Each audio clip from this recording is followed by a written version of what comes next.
नरेंद्र मोदी फिर एक बार झारखंड के दौरे पर आए। आज गिरिडीह और कोडरमा लोकसभा के क्षेत्र के जनता को संबोधित किए।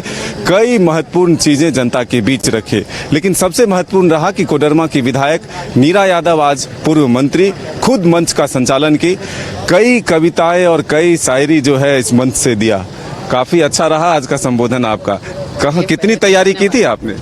नहीं, तैयारी कुछ नहीं, बस ऐसे ही हमको कहा गया कि आपको मंच संचालन करना है, तो जिन लोगों को बुलाना था उनके लिए कुछ अलग से हमें लगा कि बोलना चाहिए, क्योंकि चुनाव का समय होता है तो उत्साहवर्धन का होता है, तो उनका उत्साह बढ़ाने के लिए और जो लाखों की संख्या में ये जनसैलाब उमड़ा हुआ था उनका उत्साह बढ़ाने के लिए जरूरी था। बस हमने वही किया। उम्मीदें तो थी भीड़ होंगी, लेकिन ये जो भीड़ थी कितना अप्रत्याशित था, कितने गदगद हुए भीड़ को देख करके? देखिए, सच्चाई है कि आज यशस्वी प्रधानमंत्री जी ने अपना खुद नामांकन किया और उसके बाद यहाँ पहली बार जनसभा को संबोधित करने आए, और हम लोगों को भी नहीं लगा था, क्योंकि इतनी चिलचिलाती हुई धूप थी, हम लोगों को लगा था कि भीड़ तो होगी, लेकिन इतनी ज्यादा भीड़ होगी ये हम लोगों ने अनुमान नहीं लगाया था।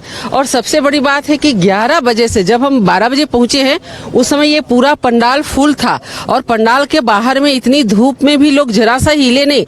शुरू में हम लोगों ने चिंता किया कि बाप रे 4 बजे तक ये भीड़ रहेगी कि चली जाएगी, बहुत चिंता हो रही थी, लेकिन लोग जरा सा टस से मस नहीं हुए।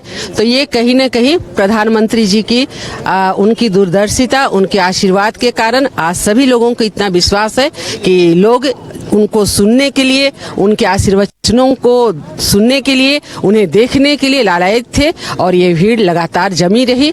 और कहीं न कहीं ये जो आज बगोदर के पेशम में कोडरमा लोकसभा और गिरिडीह लोकसभा का जो भीड़ देखने को मिला, ये भीड़ नहीं, ये आदरणीय प्रधानमंत्री जी को तीसरी बार प्रधानमंत्री बनाने के लिए इन्होंने सब आशीर्वाद दिया। मोदी मैजिक अभी भी बरकरार है?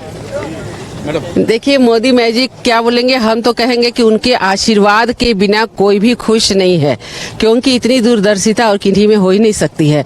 तो जिस प्रकार उनकी दूरदर्शिता है हर नौनिहालों के भविष्य को लेके, युवाओं के भविष्य को लेके, अभिभावकों के सम्मान के लिए, तो ऐसे नेता को कौन खोना चाहता है। और इसलिए हमें लगता है कि सभी लोग फिर से ये प्रतिबद्धता कर रहे हैं कि भाई हमको तीसरी बार हर हाल में माननीय यशस्वी प्रधानमंत्री जी को फिर से आप भी महिला हैं, महिलाओं के लिए एक बड़ी घोषणा उन्होंने किया है कि 3 करोड़ महिलाओं को यानी कि लखपति दीदी बनाएंगे। इससे क्या बदलाव होगा और इससे कितनी बड़ी योजना देख रही है? देखिए, अभी विकसित भारत संकल्प यात्रा चल रहा था, उसमें हम लोगों ने देखा कि कितनी बहनें हमारी लखपति बनी और वो अपनी जुबानी अपनी कहानी बता रही थी, तो उस सबको हम लोगों ने बहुत करीब से देखा है।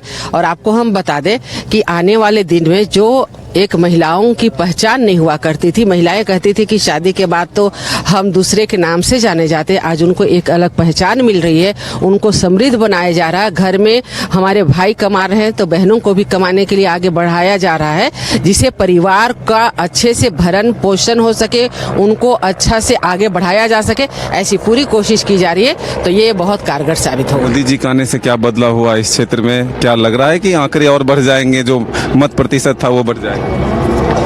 देखिए, पहले से ही मत प्रतिशत तो बढ़ा हुआ था, लेकिन आज जो उन्होंने आशीर्वचन दिया है प्रधानमंत्री जी ने, अब तो हम लोग और विश्वास हो गया कि अब ज्यादा से ज्यादा विपक्ष दूर दूर तक दिखाई नहीं देंगे। तो ये थे नीरा यादव जी जो प्रधानमंत्री के कार्यक्रम में शामिल हुए। अभी देखिए, प्रधानमंत्री का हेलीकॉप्टर यहाँ से टेक ओवर कर चुका है और प्रधानमंत्री यहाँ से रवाना हो रहे हैं। तो ऐसे में हम कह सकते हैं कि लगातार यहाँ पर जो लोगों की भीड़ थी वो बढ़ती जा रही थी। तपती धूप में भी लोग प्रधानमंत्री को सुनने के लिए बेकरार थे।